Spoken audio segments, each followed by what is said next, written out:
I'll be talking about the most exciting thing you'll hear about this week, which is immigration. Uh, no, it's not the most exciting, but it is unfortunately very important. I do work at the Office of Global Services. I'm sure you've had some interaction with us already to get I-20s, to kind of figure out your documentation to come. Just before we start, can I get a show of hands if you're an F1 student? F1, so pretty much everybody. J1? No one? Something else? You're just interested in immigration? No. Okay. So you are all in the right place. That's very good. So, welcome again. If you haven't already done so, please upload your immigration documents either later today or tomorrow. It says today, but if you want to wait until tomorrow, you'll be okay. What we're doing here is we're just making sure that you entered the U.S. accurately. You showed the correct documents. Sometimes the people at the border will, they're just so used to a lot of people coming in, will enter you as a tourist, and we don't want that to happen. So we're just going to, if you upload on this form, we're just going to make sure that you did everything right, and I'm sure you did. And if you didn't, don't worry, we'll help you figure that situation out. So today we're just going to do an overview of OGS, basic immigration requirements, travel, and a little bit of work and employment. But we're not going to go too much into work. You'll see why in a little bit, but it's very complex, and it could be an entire presentation just on employment. I'm going to play this video, and hopefully it will work. I'm pretty sure it will.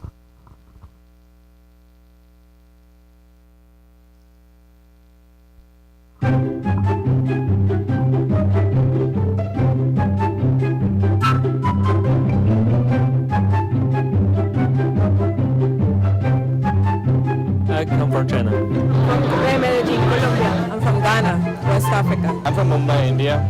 I am from Italy. I'm from Kazakhstan. I am from Mexico. I'm originally from the Netherlands. I'm from Russia. Guy from Taiwan.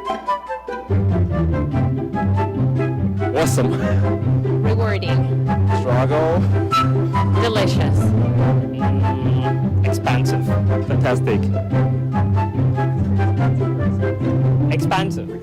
No, I didn't say expansive. Well, that. Welkom op NYU. 欢迎来到纽约大学。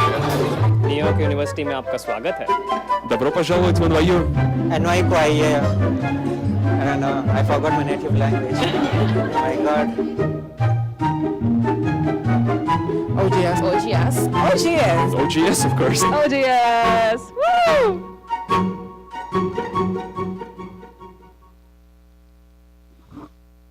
Okay, so that's just a little introduction from our international student community. A little bit of a lag. I hope you don't come away with saying that it's just expensive.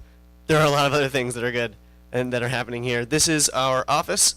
A number of members of our staff. That guy in the middle there, bald gentleman, is our director, Sharif Barsoom. And we help with immigration advising and guidance. We also do a couple, we do some programming as well within the international student community. For example, this Friday, September 1st, we're going to have an International Student Resource Fair. It's at NYU Kimmel Center. You can find out a little bit more on our website, but that's a resource fair. We're going to have nonprofit organizations there. We're also going to have banks, if you're looking to open a bank account, cell phone providers, insurance providers, things that you might need throughout the course of your time here at NYU. You'll be able to kind of interact with them face to face and get some resources. So I know there's a lot of things that are going on this week, but September 1st is Friday from 11 a.m. to 1 p.m. at Kimmel, if you're looking to find out a little bit more about resources. So what I tell people mostly, if you have a question about your immigration status, if you have a question about travel, if you have a question about anything related to you being F1 here at NYU and in the US, always come and speak to an OGS International Student Advisor. We have our office, which is very, very close by on 383 Lafayette Street. We have advising in person Monday, Tuesday, Friday, 10 a.m. to 4 p.m., Wednesday and Thursday, 11 a.m. to 5 p.m. It's first come, first serve. If you have any questions, you can come in and speak to someone. We can kind of go through what your options are.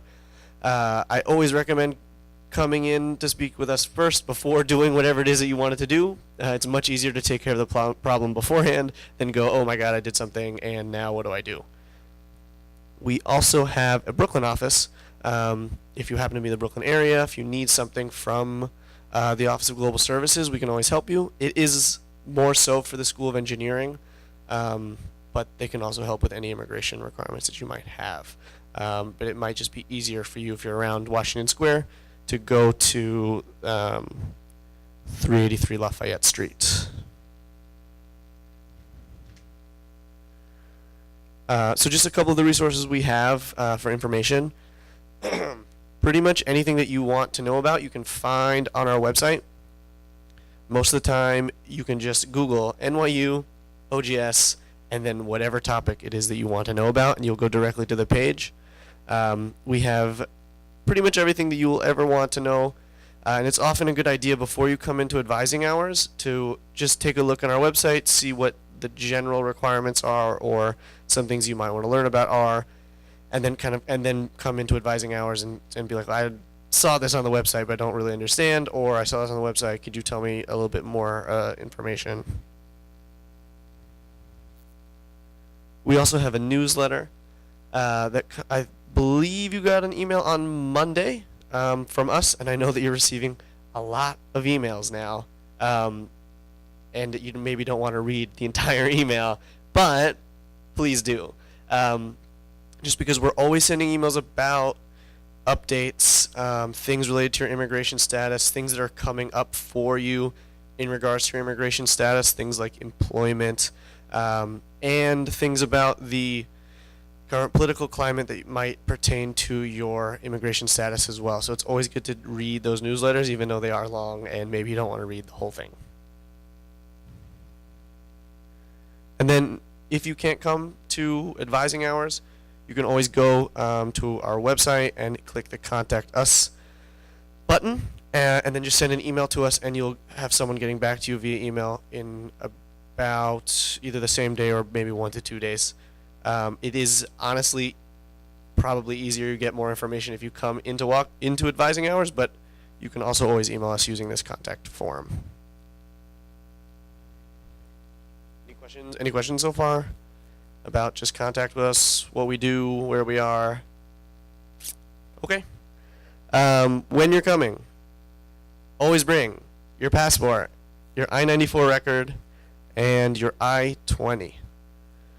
It helps us help you, essentially, if we can see all of your immigration documents when you come in. But we're going to go into more about these documents and what you'll need them for and how they all work together a little bit later.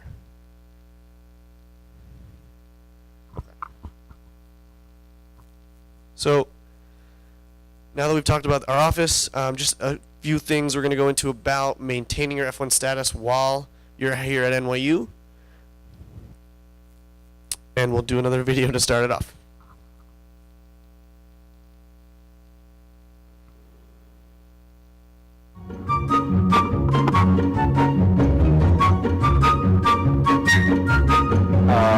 Passport, I-20, travel signature. Prove of financial support from someone. I-94, I guess. That's it.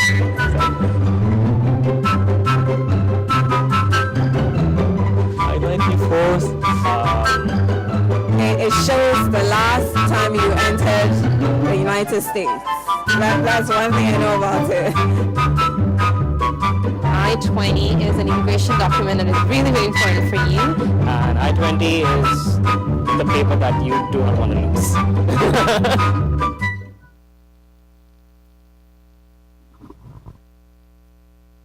Okay, he's right. The I-20 is a piece of paper you really don't want to lose, but if you do lose it, come to advising hours and bring your passport, and your visa is most likely inside of your passport, and we will be able to give you another one.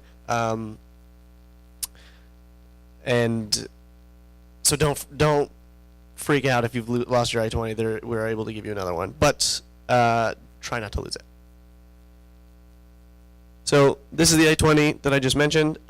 Super important to just check that all of the information on your I-20 is correct.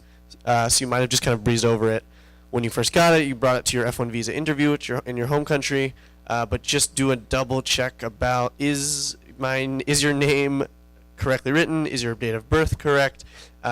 Is there a signature from one of us, from someone like me here? Did you sign your I-20? It's also super important because sometimes when you come into the U.S. and you're traveling, the people at the Border Patrol will make a big deal about it if you haven't signed it. So just something to keep in mind. This is DS 2019, but all of you are Fs, so we're going to skip on by. Something that I didn't mention about the I-20 before we get into the visa, the I-20 is what allows you to stay in the country and study. So on your I-20, you're going to see program start date and program completion date. Those are the dates. An I-20 essentially is what allows you to stay, what allows you to study here, and those are the dates of which you can do that. So you want to make sure that this is for the duration of your time here. The I-20 allows you to complete your studies and stay in the U.S. and pursue your degree. A lot of people think that it's a travel document specifically. It's what's called a duration of status document. It allows you to stay.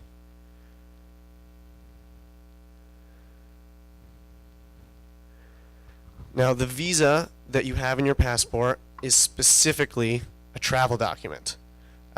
You should look very carefully on the visa that's in your passport and look for these specific things. So all of yours should say F1. It should say M for multiple entries. And then everyone most likely will have a different length of time for your visa. Every different country provides different amounts of time for their F1 visa. So you might have one that someone else has a different length of time. The point is, this is what allows you to enter the U.S. It is not what determines your ability to stay in the U.S. So something that a lot of people are surprised by is that if your F1 visa expires in your passport, you are allowed to stay in the U.S. The expiration of your F1 visa does not mean you have to go to your home country and get another one. What allows you to stay in the U.S. is your I-20. So if your F1 visa expires, you don't have to go immediately that day or the day beforehand or at your immediately to go to your home country and get a new one. However, if it does expire and you leave the U.S., you will have to go to your home country and get a new F1 visa. Does that make sense?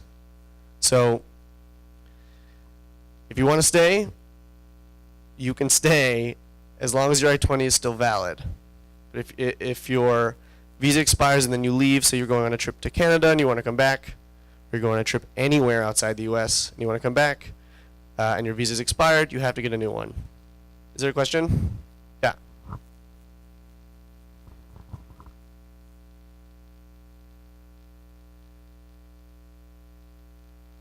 Yeah.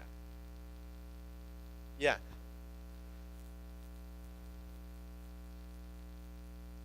Yeah, so that's a very good question. We advise people go to their home countries. If they're going to renew it, to go to their home countries. You can do what you've done, which is apply as a third country national. Some people are like, Canada's closer, so they want to go to Canada.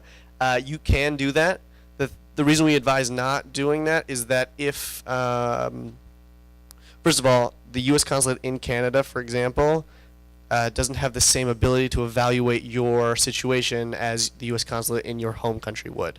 So if you get rejected in Canada, then you definitely have to go to your home country. So sometimes it's just easier if you're going for, like, say, winter break, or you're going over the summer and you happen to be in your home country for 3 months, get it while you're there.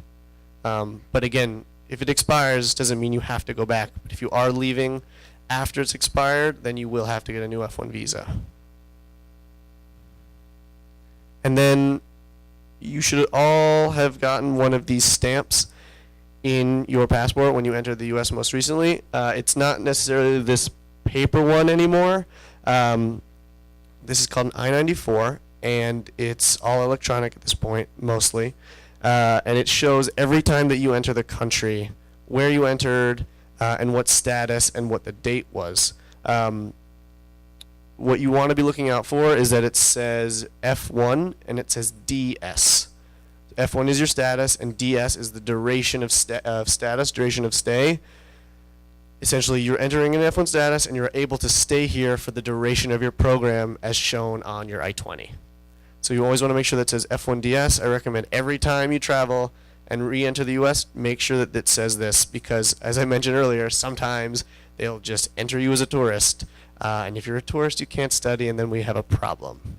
So always important to make sure. The I-94, like the I-20, is another example of the duration of status. It's another example of your ability to stay in the U.S.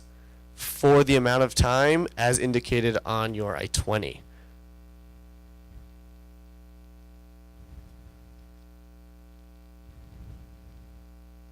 Something that I also want to make sure I mention about the I-20 is on the second page, you will have something called a travel signature.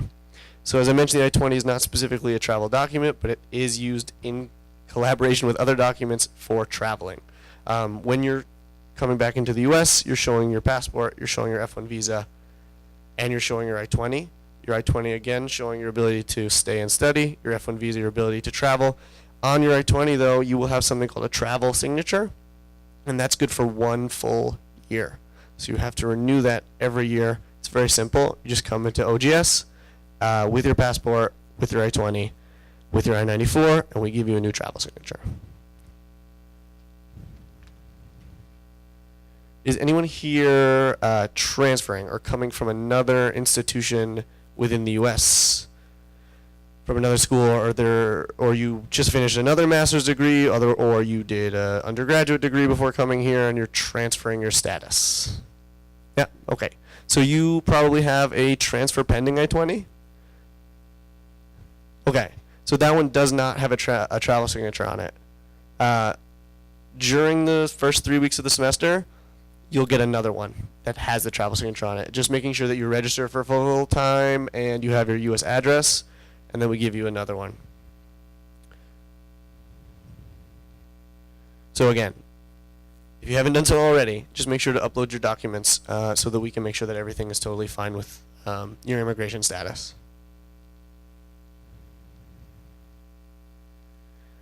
And super important, keep all of your immigration-related documents with you. I also recommend making photocopies of everything. It's much easier if, say, you lose your I-20 and you have copies of your I-20, or if you lose your passport and you have copies of your passport, to be able to come into OGS and say, look, I lost my passport and my visa. I'm going to need, to get everything renewed again. Here's the copy of it. Here's to show that I actually did exist at some point. You'll also need to take that to U.S. consulates. So just a good idea. Keep them all safe. You also, throughout your time at NYU, will get multiple I-20s. Depending on whether you pursue a specific type of employment, which we'll go into a little bit later. If you get a new one, which you will, it's totally normal, don't rip up or destroy the old one. I've had students who told me they did that before. Keep everything. Don't destroy any of the things that you've gotten from immigration related. So, we've reached our trivia section, which you can win one of these amazing prizes here at this table: an umbrella, a frisbee, water bottle, your choice. So, Mazahir, a graduate student from Tanzania, just noticed that the visa stamp in his passport expired last month. Can he still stay here legally? What can he show as evidence of his valid status? Yes. I-20, correct. Anything else he can show? I-94. Yep. Congratulations. That is correct. Would you like an umbrella or a water bottle or a water bottle? Okay. It's this. Perfect for hiking.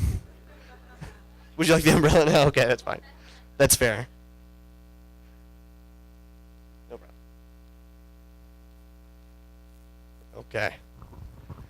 Someone will win the water bottle eventually. So any questions about I-20, visa stamp, travel signature, I-94? Yes.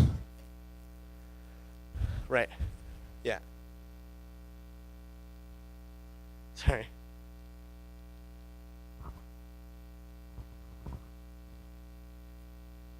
Good.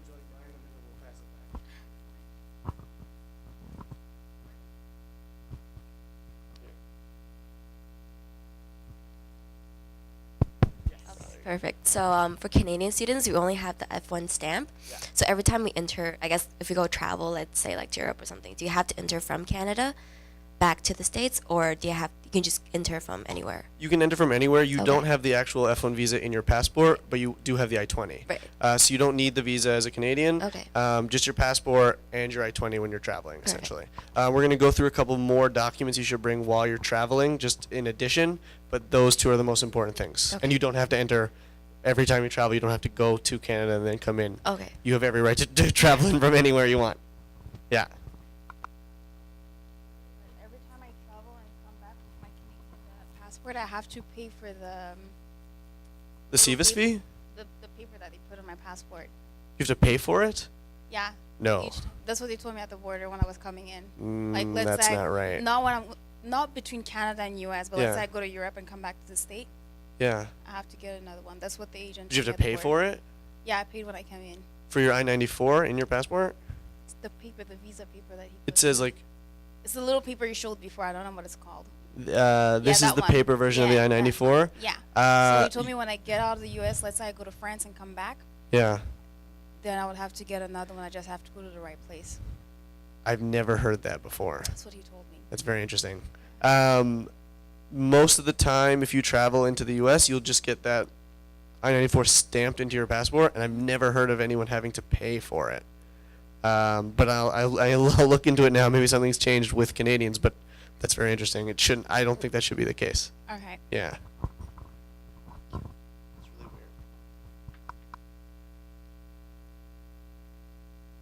Okay. So moving on to other things you need to keep in mind. These, what we just mentioned, was your ability to stay and study in the U.S. and some of the travel. We're going to talk about kind of enrollment requirements while you're here. So a big part of F1 status you see in enormous letters is being full-time, and that is being enrolled in 12 credits every semester. That's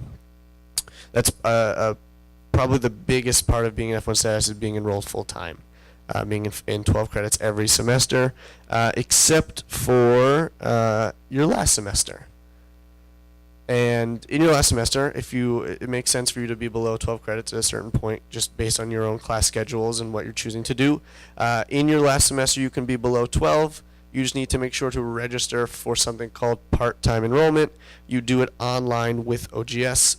This is your first semester, so obviously it's a little bit far away, but you are able to do that, but only for your final semester, unless there's any other type of extenuating circumstances that you can come and speak to OGS about, but this is just kind of the normal track.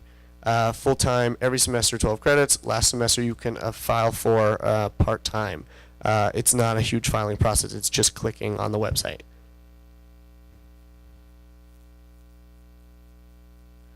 So, notify both the College of Global Public Health and OGS if you're considering to do any of these things. If you need to drop below full-time enrollment, if you plan to take a leave of absence, which is something that many students choose to do.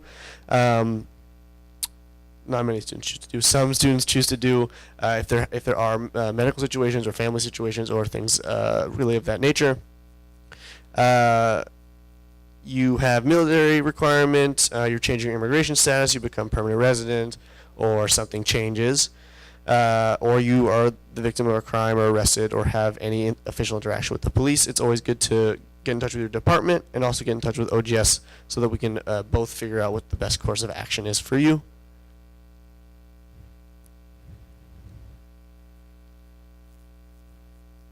Oh no. Don't look at the answer. Okay, so a little quiz again. Tara, a student from Ireland, dropped one of her classes because she thought her final grade would be a C-. Now she's enrolled for 3 credits less than full time. Will this be a problem? Yeah, can I get just a hand raise for that? I need to give out a prize, so. Yes, that is correct. Yes, this will be a problem. because essentially if you're in the middle of the semester and you drop a class, what you're doing is you're falling out of F1 status. Now you're studying here out of status, and that is a big problem in U.S. government regulations. So that is correct. Always consult with OGS before dropping below full-time status. Can I offer you a prize? What would you like? Okay. Can I give the crown out? Oh, wonderful. Oh, this is for you? Sorry, the crown is not available for gifts at this time. Can I offer you a folder with a pen or everyone's favorite water bottle? You have what? Oh, the bag. It's just a red bag, I think. But I'm happy to give it to you. Okay, folder. That's a great prize.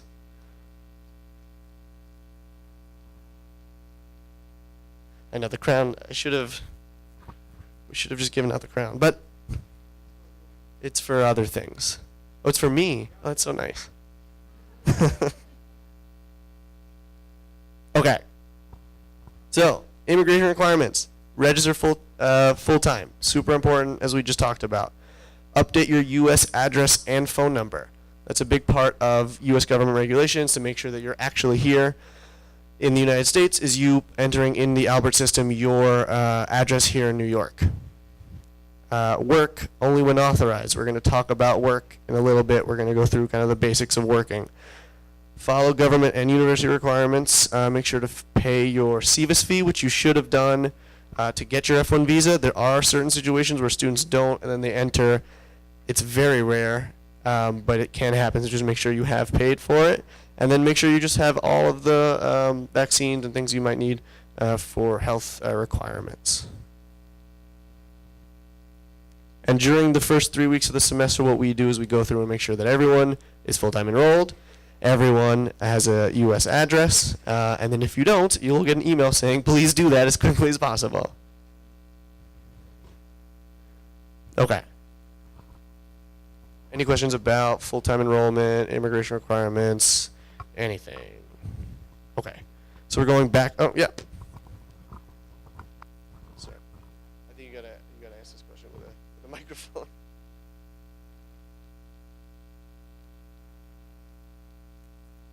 Yeah, we're recording. Or it's going.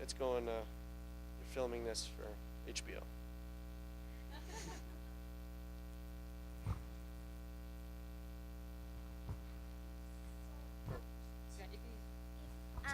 I'm not a U.S. citizen or a Canadian citizen and I'm to travel to Canada. Do I have to apply for a visa or I could travel and just get back?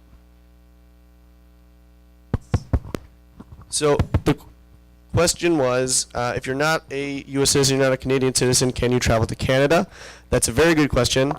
You would have to speak with the, you'd have to get in touch with the consulate of your home country in Canada, or you get in touch with the Canadian consulate here in New York, just about your citizenship. I can't, or OGS can't really necessarily advise for each individual person from every country about what they need to go to Canada, but I can tell you exactly what you need to come back from Canada, which is your passport, your F1 visa, your I-20 with valid travel signature. So I'm sorry I can't give you specific information about going there.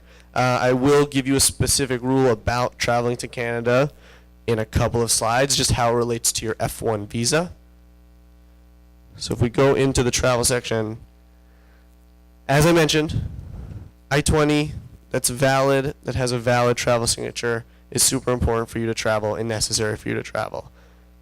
It's on the back, on the second page, and it is for 1 year. Come into OGS if it's going to expire soon. If you're going to be traveling and coming back after it expires, always make sure that it is valid. You'll need your passport to be valid as well. It's easy to forget to check your passport to make sure that it's valid. Always super important to do so. Valid F1 visas, as we mentioned. If it has expired, you're allowed to stay in the U.S. If you're leaving the U.S. and it's expired, you got to go to your home country. Our recommendation is go to your home country to do another F1 visa interview. Another thing to bring that we recommend you bringing is your enrollment verification from NYU. You can print this out online. just showing another form of evidence that you are enrolled at NYU in classes, you're a full-time student. Another recommendation is a financial statement. So you had to show financial documentation in order to get your I-20, in order to get your F1 visa. You can bring that same statement. You can bring an updated statement. Again, it's not something that we see very often that CBP are checking, but it's something that we recommend that you bring. And then your CVIS fee receipt as well. If you don't have the original, you can find it online by going to this website. If you just honestly type in NYU OGS CVIS fee, you'll go right to that link. We didn't always tell people to do all of this information, but we do now. Just because if we recommend that you bring everything that you possibly can when you're traveling these days. So I would take a look at this and make sure that you have it every time you travel. And if you have any questions, come and speak to us. Now, there are specific rules about Canada, Bermuda, and Caribbean islands. If your F1 visa is expired and you go to Canada for less than 30 days, you can come back. If you go to Canada, Bermuda, Caribbean islands for less than 30 days, you can come back with an expired F1 visa, which is not the case for any other country. You would have to bring a copy of your I-94 record with you. But if your visa is expired and you want to go to Canada, you have the ability to do so. Or Mexico, Bermuda, Caribbean islands, you have the ability to do so. But if you go anywhere else, you'll have to apply for a new F1 visa in your home country again.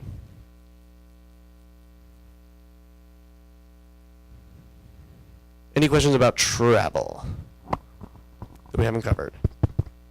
Okay. So just wanted to do a special consideration that OGS is here to help and support in any way that we can.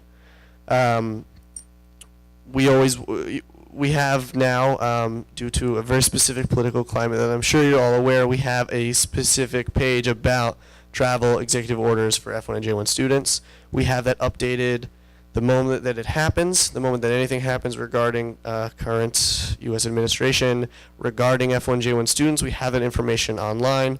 It's kept up to date all the time. And we will also send out emails regarding anything that changes towards immigration, and especially regarding the NYU international student community.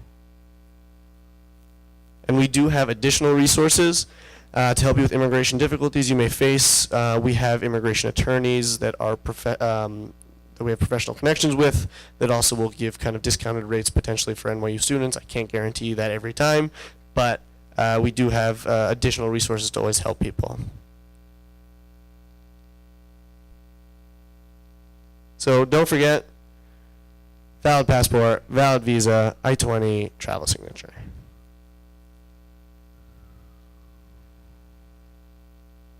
Okay.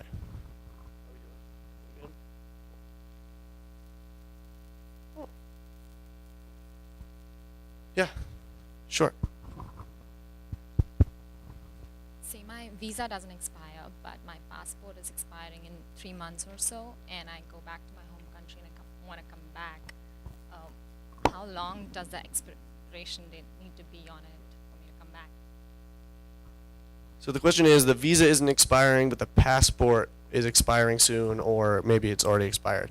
The general rule is that your passport needs to be, for you to travel, needs to be valid for at least 6 months into the future after your entry into the United States. There is a specific list of countries where that rule of 6 months doesn't apply.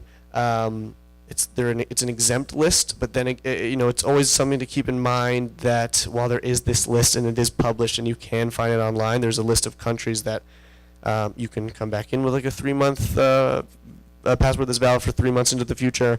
It's always, every time that you travel, it's up to the jurisdiction of the CBP officer that you meet. They're the ones that ultimately decide your ability to enter the country. I would always recommend that if you are in your home country during a travel period and you know that your passport's going to expire soon, get a new passport. You can travel with both a new passport and an old passport. In fact, it's the best thing you can do. You'll show the visa in the old passport and you'll show the new passport as well when you're entering the country. It's a good question. Any other travel-related questions? Yeah. So if you have a F1 visa that, so for instance, if you happen to go to your home country, let's say maybe 2 months to your F1 visa expiring, Yeah. and knowing that some trips cost a lot of money, you don't want to do it twice. Yeah.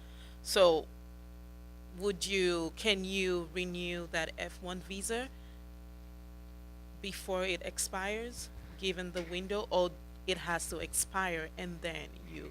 Yeah, that's a really good question. So it varies regarding the U.S. consulate in that particular country. Most of the time, if it's going to expire soon, within 2 or 3 months, maybe even 4 to 6 months, you can get a new F1 visa before it expires.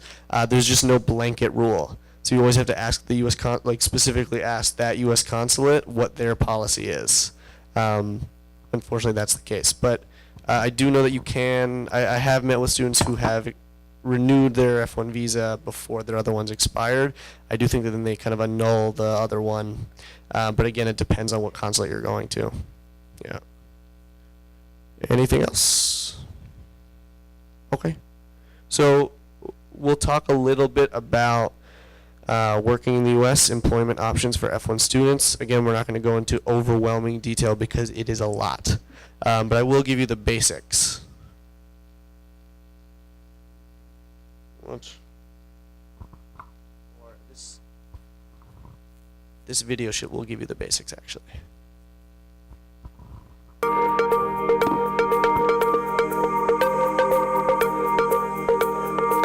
Interested in getting a job while you're an international student? Here's some information that will help you get started. There are a few basic points that are true for almost all international students looking for work. First of all, you won't need work permissions if you find a job on campus at NYU. But if you're a J1 student, the U.S. government requires you to report your on-campus job to the OGS so that we can document it in the government database. You can do any job on campus as long as you are not working more than 20 hours per week during the fall and spring semesters. For any off-campus work, you need to get work authorization before starting work. You can't get a job off campus outside of NYU until you complete 2 semesters. 1 fall and 1 spring of full-time study. There are some exceptions, so check our website for some more details. For all international students working off campus, your job or internship must be related to what you are studying. You begin any application for off-campus work authorization with the Office of Global Services. Let's talk about work options for different visa types. If you are an F1 student, let's start by understanding the difference between Curricular Practical Training, CPT, and Optional Practical Training, OPT. CPT is for students enrolling in an internship class for their degree requirements. This is only possible while you are a student and only if your academic program has an internship class or a required work component to your degree. OPT is for students who don't have any internship option or don't want to register for an internship course. This is the only option for F1 students for work after graduation. Some less common types of employment authorizations include working for an international organization such as the UN or IMF, and work permission due to an economic need. If you're a J1 student, academic training is the name of the permission you should be aware of. If you still have questions, the Office of Global Services is happy to help. Please visit us during our working advising hours or online at our website.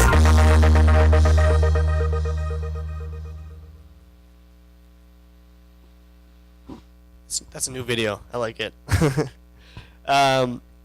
So, as they mentioned, there are a lot of rules regarding employment in the U.S. The first thing that they mentioned is on-campus employment, which you are all eligible to do immediately.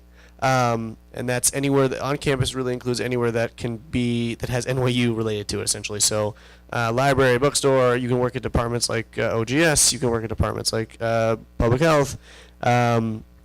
Anything NYU related, you're already immediately eligible to do. Hold on. Yeah. But any employment that is off campus for an organization or a company, you're actually not eligible to do that yet. You need to be full-time enrolled for one full academic year before you're eligible for either CPT or OPT that they mentioned. So employment is the exchange of labor for any form of compensation, and the U.S. government is very, very picky about this. And we'll go into that a little bit later. Off-campus employment, again, is related to your program of study. We're also going to talk a little bit about what that means. So going back to the on-campus employment, how much time can you work on campus? Maximum of 20 hours per week. That's during the semester. If you're working over the summer, if you're working over the winter periods, you can work for more than 20 hours a week. But that is very, very, very specific for during the semester. And if you're looking for on-campus jobs, you can always get in touch with the Wasserman Center for a little more information about what jobs are available, where you should be looking. They can give you resume tips and that type of thing. This is where it gets interesting. Off-campus employment. The first thing we're going to talk about is CPT. It's curricular practical training. So it's an integral part of an established curriculum at College of Global Public Health. You have very specific opportunities. There are, part of CPT is that it is related to your curriculum. It is a 10-day processing time with OGS, but all of this conversation first begins with your academic department. Depending on what track you are in with your degree, depends on what class that you will have to be enrolled in to then come to OGS and get CPT work authorization. We provide essentially a new I-20 that says CPT work authorization, but again, it's part of your curriculum. And you'll start to kind of get the sense of what that means in terms of what class you're going to have to take. Again, it's not even available. CPT is not, you're not eligible for the first year of your time here at NYU anyway. OPT, Optional Practical Training, is another form of off-campus work authorization. It is not a 10 business day process with OGS. It is a 3-month process with the U.S. government. It does begin with OGS, and then you get another new I-20, and then you're filing an application with USCIS, part of the U.S. government. You have 12 months of OPT eligibility that you can use during your degree. Thought we were going to go into it more. That you can use during your degree or after your degree. So a lot of students save their OPT eligibility so they can stay in the U.S. after their degree for 1 full year. Some people, they might do CPT, then they want more work opportunity. They might use some of their OPT and then during their degree and then some afterwards. If you want to know more about this, we always have throughout the year workshops about OPT, about how to apply, about your eligibility. So I recommend that you come to those workshops as you start to think about what your career goals are down the line during your degree and after your degree. But it's ultimately up to you how much OPT you want to use during your degree or after your degree. And it is work authorization from the U.S. government. It does take quite a long time, but you all will be technically eligible for it after 1 full academic year.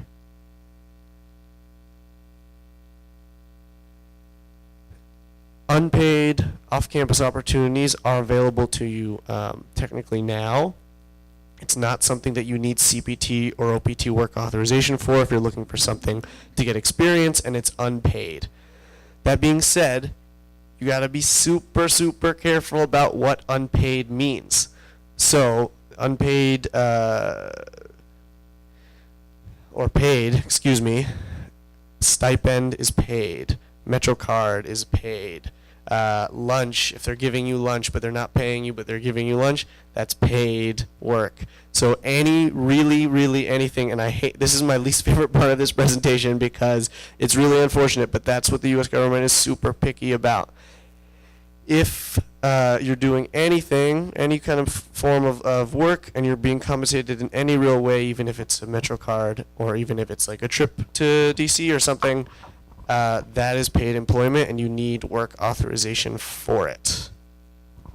So I always recommend, if you are not sure about whether or not you're going to be paid in like an unpaid internship, come to OGS and ask. It's always better, again, to come in and be like, I don't know if this is really paid employment, can you help me out? It's better to come in before you start getting paid than coming in going, oh my God, I think they're actually paying me, what do I do now?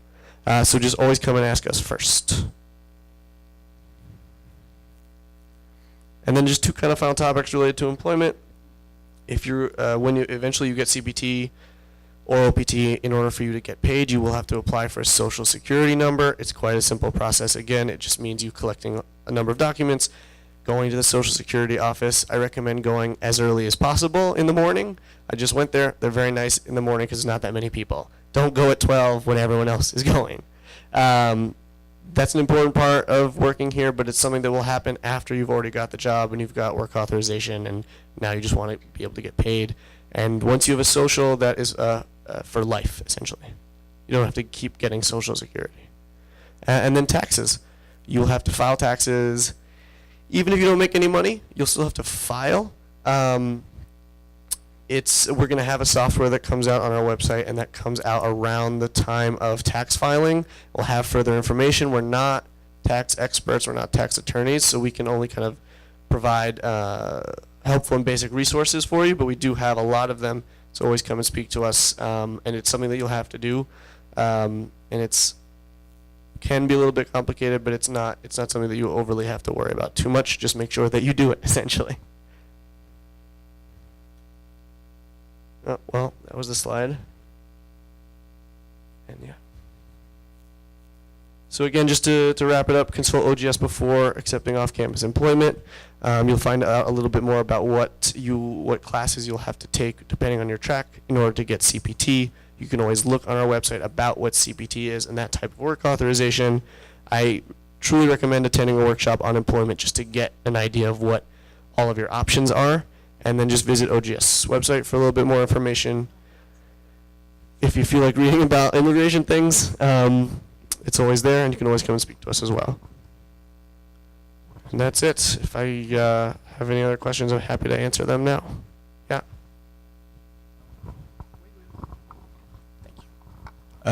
Do these employment rules only apply to employment within the United States? So if you were to travel outside the United States, you could work? Yeah.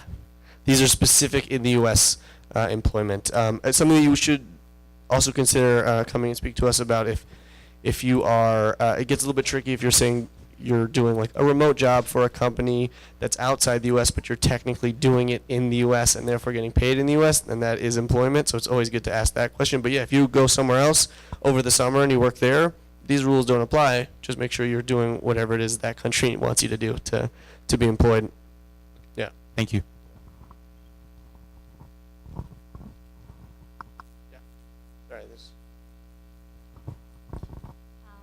If it's unpaid and volunteering position, do we still need to get CPT or OPT? Great question. If it's unpaid or volunteering opportunity, you do not need CPT, but you just want to make sure that it's truly, truly, truly, truly, truly unpaid. Yeah. And always ask us if you're not sure. Yeah. Anyone else? Questions, concerns? Excited to learn about all of these immigration requirements and regulations. But yeah, if there are any other questions? This is the time. Okay. I can hang out a little bit afterwards if people want to have more specific conversations about their own status. But the point of the entire presentation is that welcome. I hope you're all happy to be here, and we're available to help you whenever you need. So thank you.